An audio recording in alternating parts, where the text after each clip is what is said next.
안식일을 맞이하여 주님 앞에 나오신 모든 성도님들 진심으로 환영합니다. 이 안식일 주님을 뵙는 귀한 시간 되시길 기도합니다. 다 함께 묵상으로 금요일 저녁 예배 시작하도록 하겠습니다.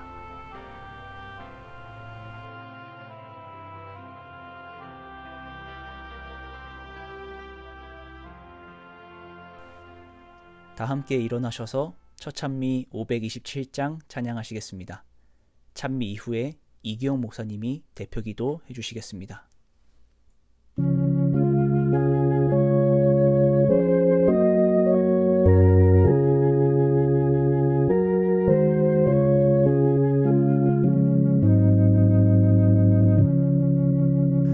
주 날개 밑 내가 편하게 있네. 비바람 거세고 더워도 주께서 나를 잘 지킬 줄 아니 겁없이 평안히 거하리라. 주 날개 밑 즐겁도다. 그 사랑 끈을 짜리뇨. 주 날개 밑 내 편이시며 영원히 거하겠네. 주 날개 밑 나의 피난처 되니 거기서 쉬기를 원하노라. 내 슬픔 잊을 길 세상에 없대.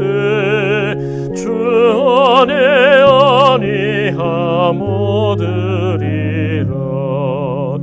주 날개 밑 즐겁도다.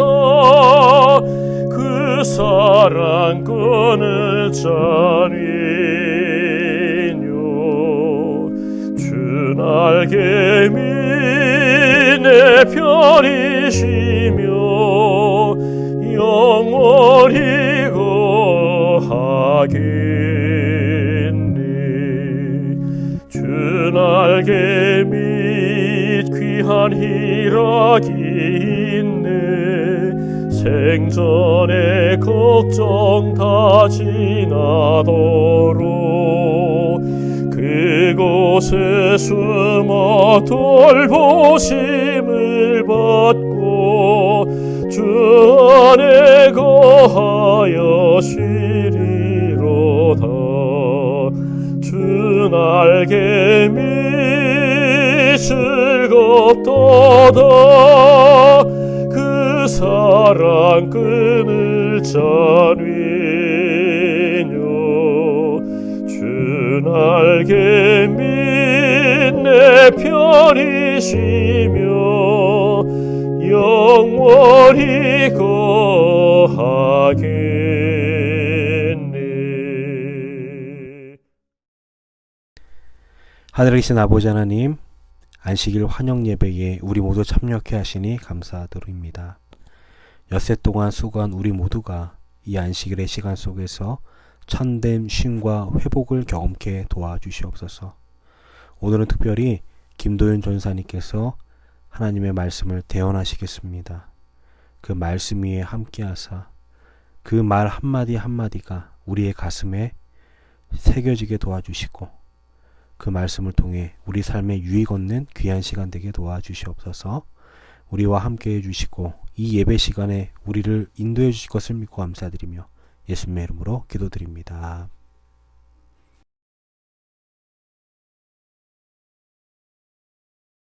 성도 여러분 안녕하십니까? 복된 안식일 예배를 드리기 위해 주님 앞에 나오신 모든 성도님들 진심으로 환영합니다.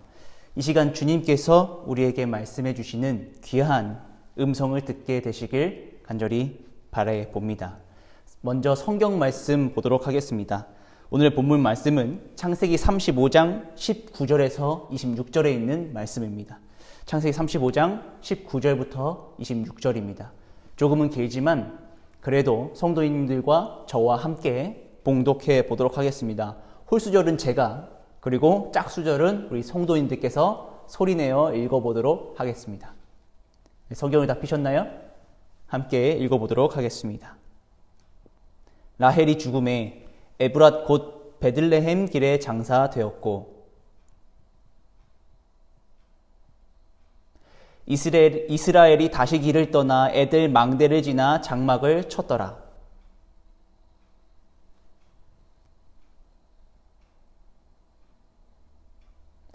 레아의 아들들은 야곱의 장자 르우벤과 그 다음 시므온과 레위와 유다와 이사갈과 스불론이요. 라헬의 여종 빌하의 아들들은 단과 납달리요.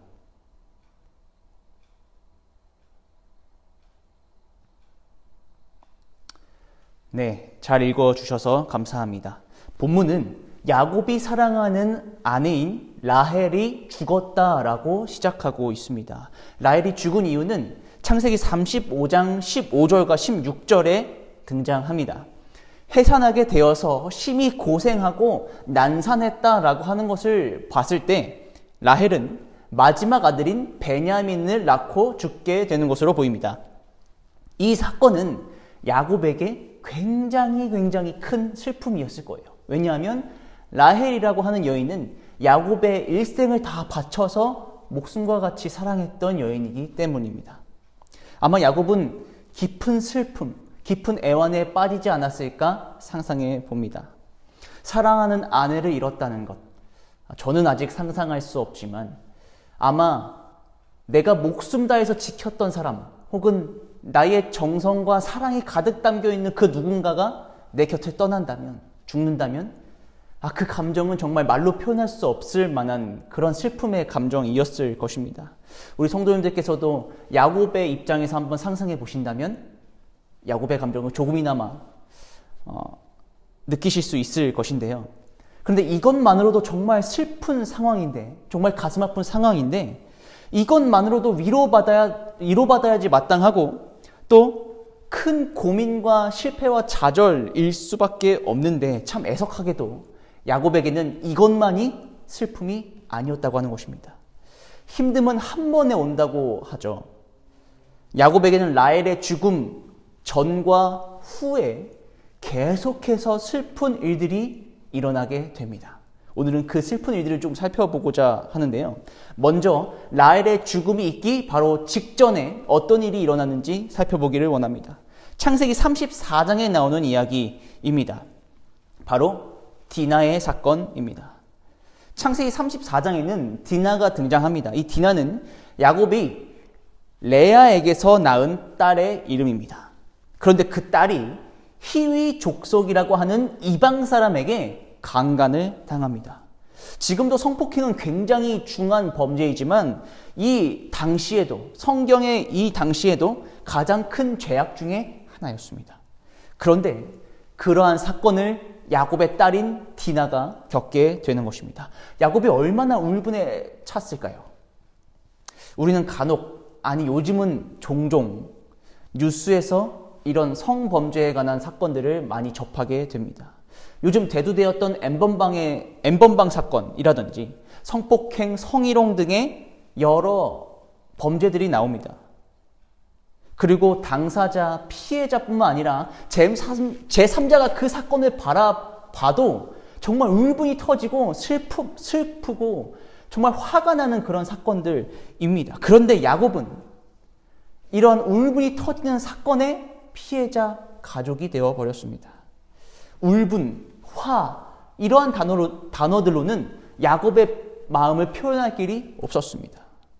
그런데 여기서 끝이 아니라 이 사건을 시작으로 디나의 일을 복수하겠다고 야곱의 아들들, 즉 디나의 오빠들이 복수심을 가득 품기 시작합니다.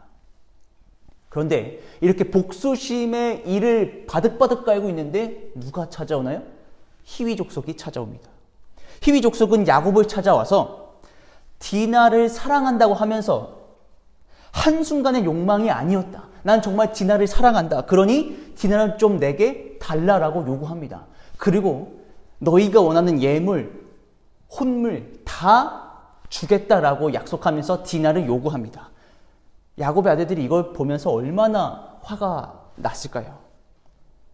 가만히 있을 오빠들이 아닙니다. 디나가 더럽혀졌다는 것에 굉장한 수치심과 이를 바득바득 가는 복수심으로 가득 찬 그들은 잔머리를 굴리게 됩니다. 그들이 이야기하기를, 야곱의 오빠들, 그들이 이야기하기를 야곱의 아들들은 당신네들이 아무리 많은 예물과 아무리 좋은 혼수를 준다고 해도 우리는 디나를 줄 생각이 전혀 없습니다. 그런데 우리가 원하는 것 단 한 가지만 하면 내가 생각은 해볼게요 라고 이야기합니다. 여러분, 이 이야기 다 아시죠? 야곱의 아들들이 원했던 건 무엇입니까? 바로 할례입니다. 유대인들의 상징인 할례를 받으면 같은 유대인이 되는 것이기 때문에 내가 너희에게 우리의 동생인 디나를 줄 수 있겠노라 라고 말한 것입니다.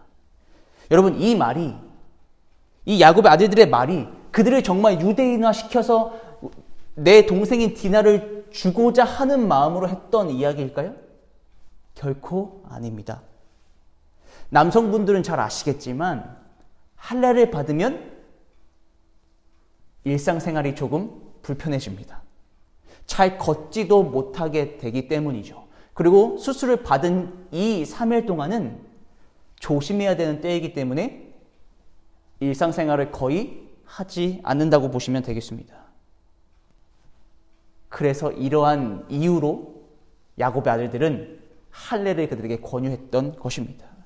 디나를 겁탈한 그 지역의 사람들에게, 모든 남자들에게 할례를 받고 나서 그들을 공격하면 그들은 반격도 못하고 제대로 방어도 할 수 없으며 몰살당할 것이기 때문이었습니다. 이런 이유로 야곱의 아들들은 그들에게 할례를 권유합니다. 결과는 어떻게 되었을까요? 야곱의 아들들의 예상대로 그 지역 남자들은 몰살당했고 재물들을 빼앗았으며 노략했다는 표현이 성경에 등장합니다. 복수심에 눈이 멀어 살인죄를 비롯한 범죄를 지은 야곱의 아들들의 모습입니다. 이것들을 바라보고 야곱은 또 어떤 느낌이 들었을까요? 야곱의 마음은 이렇습니다. 35장 30절, 너희가 내게 화를 끼쳐 나에게 악취를 나게 하는도다. 나를 치고 나를 죽이리니 그러면 나와 내 집이 멸망하리라. 울분을 토하고 죽을 위기감까지 느끼게 되는 야곱의 심정이 고스란히 드러나 있습니다. 야곱의 인생은 참 다사다난합니다.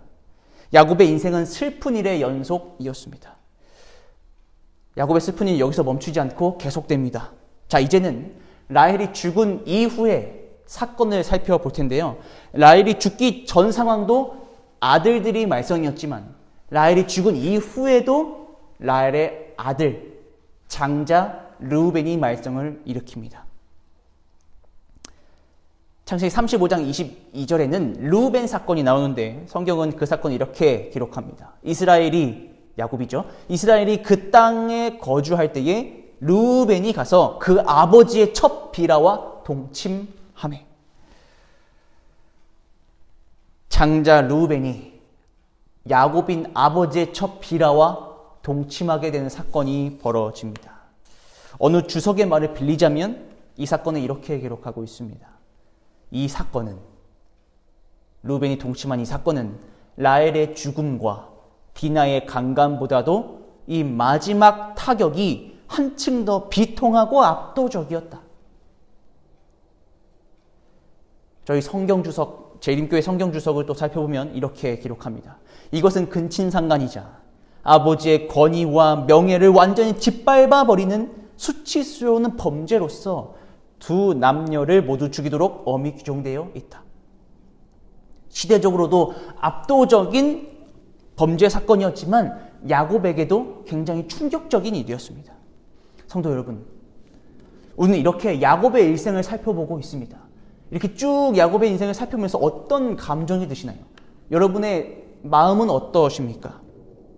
저는 이 야곱의 이야기를 보면서 참 가슴이 너무 답답했습니다. 너무 답답했어요. 마치 뉴스를 보면 계속 안 좋은 사건만 나오는 듯한 그런 느낌이 들었던 것이죠.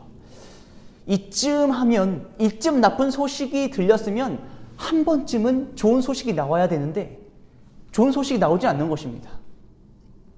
뭐 범죄가 일어났다더니, 경제 상황이 안 좋다더니, 코로나로 몇 명이 죽었다더니, 의회에서 싸움이 일어났다더니, 이런 일들만 계속 나오는 것이죠. 여러분, 이때 사람들은 무엇을 기대합니까? 이런 모든 것을 다 뻥 뚫어버리는 좋은 소식 딱 하나를 기대합니다. 부정적인 마음에서 긍정적인 마음으로 돌이킬 수 있는, 전환할 수 있는 좋은 소식 딱 하나를 기다리기 시작합니다. 마치 답답한 일이 있을 때 상 정상에 올라가서 야호 소리치면 내 속이 조금은 후련해지듯이, 채에서 마음이 답답하고 속이 답답할 때 가스 활명수로 속이 뻥 뚫리는 그런 느낌처럼 야곱의 인생에도 환기가 필요했습니다. 아들들에게 치욕을 당하고 딸은 성범죄 피해자가 되고 사랑하는 아내는 죽어버리는 이 다사다난한 야곱의 인생에도 환기가 필요했던 것입니다. 우리의 인생에도 가끔은, 아니 자주 이러한 전환들이 필요하지 않으신가요?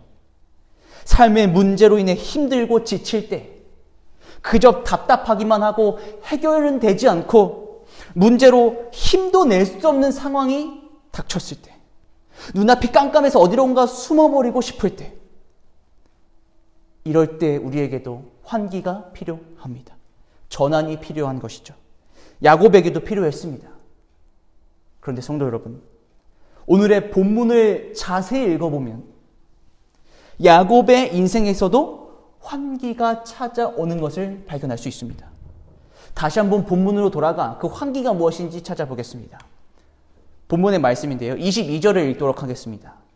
이스라엘이 그 땅에 거주할 때에 르우벤이 가서 그 아버지의 첫 비라와 동침함에 이스라엘이 이를 들었더라. 야곱의 아들은 12이라. 여러분 어떠신가요? 제가 22절을 읽었는데 조금 어색하지 않으세요? 조금 이상하지 않으십니까? 잘 보시면 르우벤이 범죄가 있고 나서 이 르우벤에 대한 시시비비와 얘가 어떤 잘못을 저지르는지, 어떤 심판을 받아야 되는지 나오기도 전에 무엇이 등장하냐면 야곱의 아들은 12이라 라고 하고 그 뒤에 야곱의 족보가 등장합니다. 더 어색한 것은 야곱의 아들이 12이라 라고 하는 이 말이 22절이 끝나기도 전에 등장한다는 것입니다. 르우벤의 죄가 이제 곧 시작이 됐는데 야곱이 충격받기도 전에 22절이 끝나도 나와도 되는 문장임에도 불구하고 22절이 끝나기 전에 야곱의 아들은 12이라 라고 하는 족보가 시작된다는 것이죠. 어색하기 그지없는 문맥입니다. 갑자기 르우벤의 죄를 다루고 있는 상황에서 야곱이 충격이 가시기도 전에 야곱의 족보가 등장합니다. 정말 완벽한 환기가 되었어요. 갑자기 완벽한 전환이 되었습니다. 여러분, 이러한 상황을 학생들이 뭐라고 부르는지 아십니까? 갑툭튀라고 합니다. 갑툭튀. 들어보셨나요? 갑자기 툭 튀어나오는 것. 야곱의 족보가 갑툭튀한 겁니다. 여러분, 성경에는 이렇게 족보가 간혹 등장하는 것을 볼 수 있습니다. 어떠한 족보가 등장하느냐? 하나님의 구원 역사와 관련된 족보나 혹은 아브라함 혈통의 족보가 종종 등장을 합니다. 그런데 이러한 족보가 나오는 타이밍, 그 타이밍은 언제냐면 죄가 가득한 상황 이후에 그 족보가 등장합니다. 오늘의 본문에 나오는 야곱의 족보도 그렇고 이제부터 설명한 모든 족보가 루틴이 있습니다. 성경에 나오는 족보의 루틴을 좀 살펴보고자 하는데요. 이렇게 족보가 튀어나오면 이 족보 전에는 죄악이 가득한 시대가 벌어집니다. 그리고 족보가 나온 이후에는 하나님의 사람이 등장해서 구원의 성취를 가시적으로 보여주는 루틴이 등장합니다. 예를 들어 보겠습니다. 자, 창세기 5장에는 족보가 등장합니다. 창세기 5장 족보가 등장하는데 이 전에 어떤 죄악의 상황이 있습니까? 아담과 하와의 죄가 인류 첫 죄가 시작이 됩니다. 그리고 가인의 죄, 인류 첫 살인죄가 등장하면서 인류는 타락하기 시작합니다. 그리고 창세기 5장의 족보가 있은 이후에 누가 등장하느냐? 노아라고 하는 하나님의 사람이 등장해서 방주 사건이 일어나게 되는 것입니다. 이러한 루틴은 또 나옵니다. 창세기에 나오는데요. 창세기 5장과 이어서 10장, 11장에도 족보가 등장합니다. 그런데 창세기 10장 족보 전에는 어떤 일이 일어납니까? 노아 시대의 죄악이 가득합니다. 하나님께서 말씀하셨습니다. 너무 흉해서 너무 죄악이 넘쳐나서 내가 물로 쓸어버리겠다. 하나님이 계획하셨습니다. 그런 엄청난 죄악의 시대가 창세기 10장, 11장 족보 전에 등장합니다. 그리고 창세기 10장, 11장 이후에는 하나님의 사람 누가 등장합니까? 아브라함이 등장합니다. 이제 본격적인 구원 역사의 시작이 도래하는 것이죠. 여러분, 이러한 족보의 루틴이 성경에는 등장합니다. 여러분, 이쯤이면 눈치채셨죠? 하나님께서 족보를 꺼내주시는 이유, 창세기 저자가 갑자기 야곱의 족보를 들이밀었던 이유, 그 이유는 죄로 가득한 이 세상에서 답답함을 느끼고 무기력함을 느끼고 앞이 깜깜하여서 보이지도 않고 어쩌면 포기하고 싶은 그 시점에 그분의 자녀들에게 환기의 목적으로 족보를 내보이신다고 하는 것입니다. 죄악된 세상에 살아가고 너희가 죄로 물들어 있지만 그럼에도 불구하고 너희는 내 자녀이다.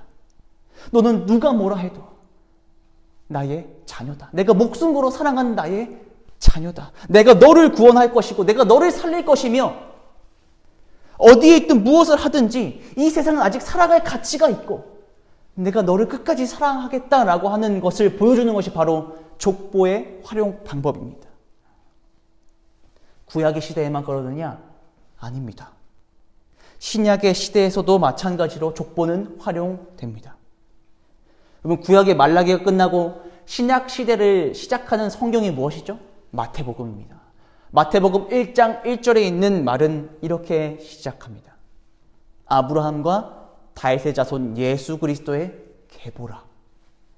그리스도의 계보가 등장합니다. 말라기에서 신약 시대가 시작하기 전 그 사이의 기간을 400년이라고 주장하는데 그 400년을 무엇이라고 부르냐면 신구약의 중간 시대 혹은 암흑 시대라고 부릅니다. 암흑 시대라고 불리는 이유는 여러 가지가 있지만 결과적으로 말씀드리면 하나님이 보이지 않았던 시대, 죄로 가득했던 시대, 답답함의 시대였습니다. 그리고 그 400년의 암흑 시간을 깨는 첫 시작이 예수 그리스도의 계보다라고 하고 시작하고 있는 것입니다. 신약이라는 루틴도 똑같습니다. 마태복음 1장에 그리스도의 계보가 나타나기 전에는 신구약의 중간시대, 암흑시대가 있었고 마태복음 1장 이후에는 누가 등장합니까? 하나님의 사람 침례 요한이 등장합니다. 그래서 본격적인 구원의 시작인 그리스도를 맞이할 준비를 하게 되는 것이죠. 여러분, 성경에 나타난 시대가 우리가 살고 있는 시대와 별반 다를 것이 없습니다. 아니, 그냥 똑같은 시대의 모습입니다. 답답하고 문제도 많고 죄도 넘쳐납니다. 저의 삶만 살펴봐도 그렇습니다. 목회자이지만 저의 삶에도 환기가 필요합니다. 삶에 문제도 있고 영적인 문제도 여전히 가지고 있습니다. 그들에게도 환기가 필요했듯이 저에게도 그리고 우리 모두에게도 영적 환기, 전환이 필요합니다. 그렇다면 우리에게도 성경에서 보여지는 하나님의 족보가 있으면 얼마나 좋겠습니까? 무엇이 우리에게 너는 하나님의 자녀야, 너는 목숨 바쳐 사랑하는 내 자녀다 라고 하는 것을 보여주는 족보가 될까요? 이 시대의 하나님의 족보는 바로 이것입니다. 다 함께 있는 자리에서 읽어보도록 하겠습니다. 시작. 또 나의 안식일을 거룩하게 할지어다. 이것이 나와 너희 사이의 표징이 되어 내가 여호와 너희 하나님인 줄을 너희가 알게 하리라 하였노라. 그렇습니다. 하나님의 자녀라 말해주는 이 시대의 족보, 바로 안식일입니다. 안식일은 사람들에게 하나님과 나 사이를 표징해주는 증거입니다. 나는 하나님의 자녀이고 하나님은 나의 아버지 되시며 사랑하는 나를 위해서 이 세상을 창조하셨고 나를 사랑하셔서 복과 거룩을 가득 부어주신 날, 바로 그날이 안식일인 것입니다. 안식일은 지친 우리의 삶 가운데 갑자기 훅 들어옵니다. 업무에 지쳐 시간 가는 줄 모르고 살다가 갑자기 찾아오는 안식일. 큰 시련과 고통 앞에서 헤매고 있을 때 어느샌가 아무 말 없이 슬쩍 찾아오는 안식일. 바쁘고 계속 달려야만 할 것 같고 그래야 살 것 같고 남들은 멈추지 않고 계속 달리니까 내가 멈추면 손해볼 것 같은데 갑자기 굉장히 어색하게 툭 튀어나와서 멈추라고 말하는 그날이 바로 안식일입니다. 여러분 기억하셨으면 좋겠습니다. 안식일은 이런 날입니다. 수고하고 무거운 짐진 자들아 다 내게로 오라.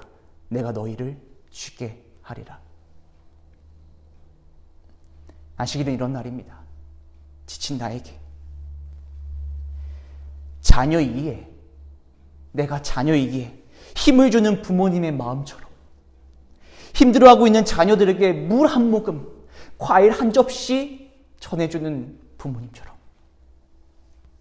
고민하고 있는 자녀에게 무엇이든지 해줄 수 있는 그 부모의 마음처럼 하나님께서 마련해 놓으신 우리들의 안식일입니다. 오늘 다가온 이 안식일이 우리 모든 성도님들에게 하나님이 주시는 참 평안과 용기와 위로가 되길 간절히 소망합니다. 안식일을 통하여 하나님께서 나의 아버지 되심을, 내가 하나님의 자녀됨을 느껴야 하는 것입니다.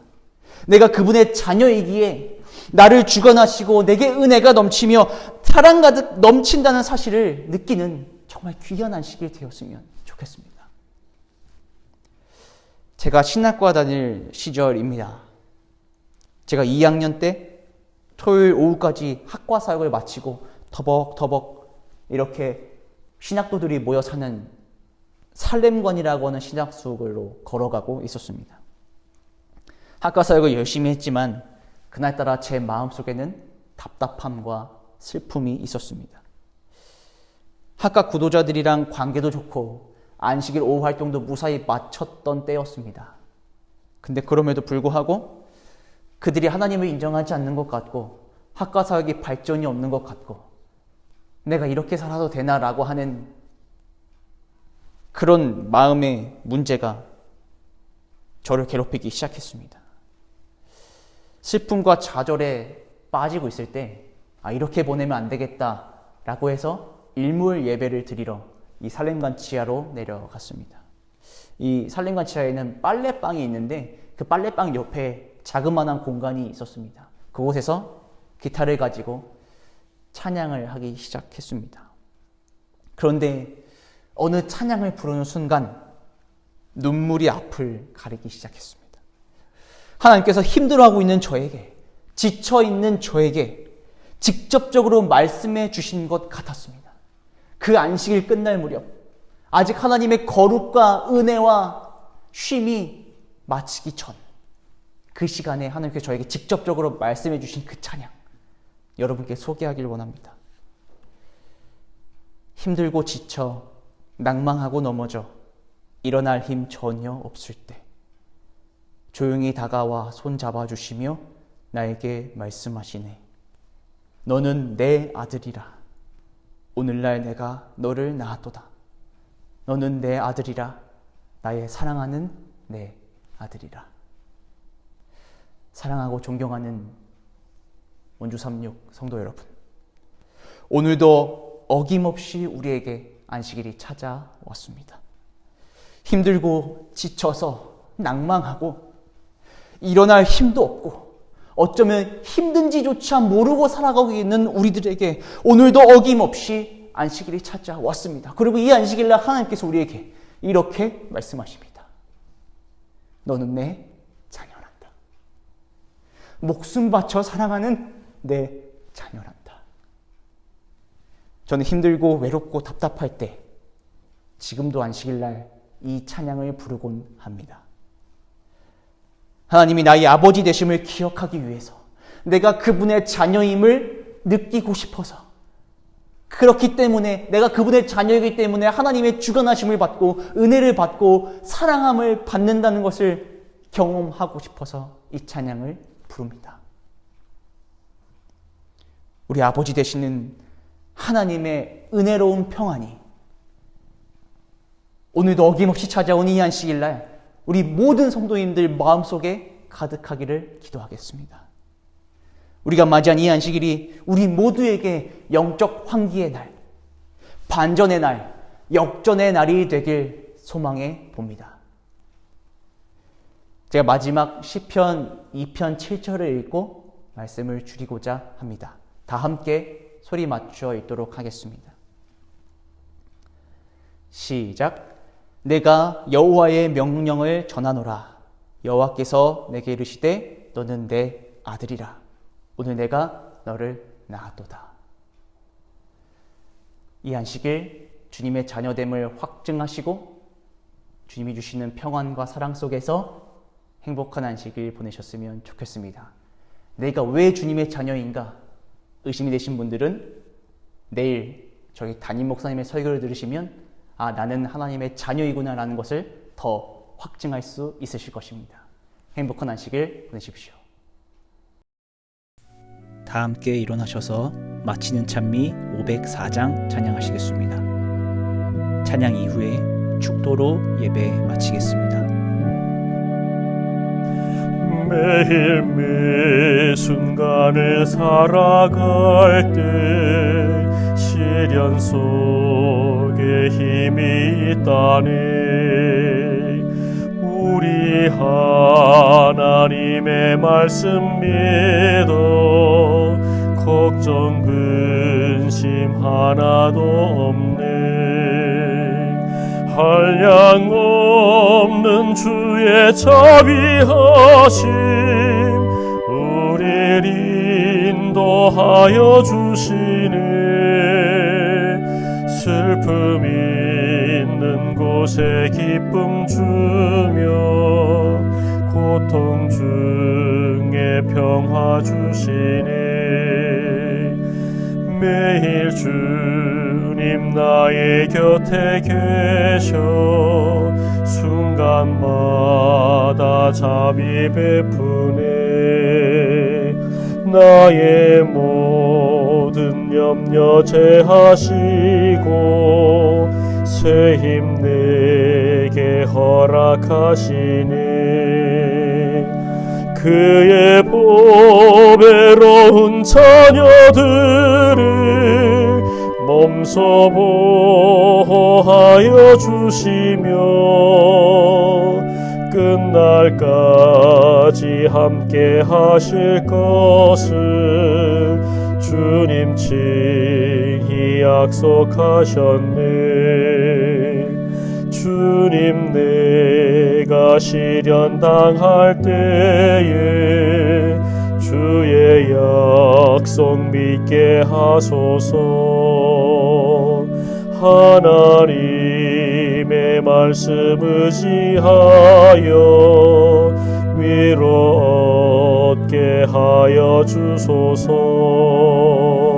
주여 어려운 일 당할 때에 주의 귀한 손길 펴시사 하루하루 도와주옵소서. 천국 문에 이를 때까지.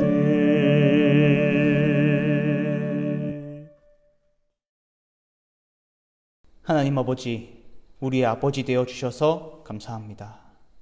우리에게 안식일을 허락하셔서 정말 감사합니다. 우리의 인생이 그리 순탄치만은 않습니다. 굴곡도 있고 험하기도 하고 그래서 지치고 좌절할 때가 있습니다. 하나님, 그때 하나님께서는 우리에게 늘 허락하신 안식일을 통하여 용기와 희망을 얻기 원하십니다. 하나님, 우리에게 주어진 매 안식일마다 하나님만이 주실 수 있는 그 어떤 것으로도 채울 수 없는 용기와 희망을 얻는 그리스도인 될 수 있게 이 시간 인도하여 주시옵소서.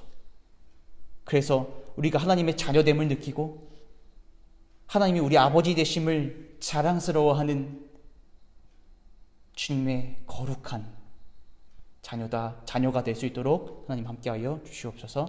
이 안식일 우리와 함께해 주실 것을 믿고 감사드리며 예수님의 이름으로 기도합니다.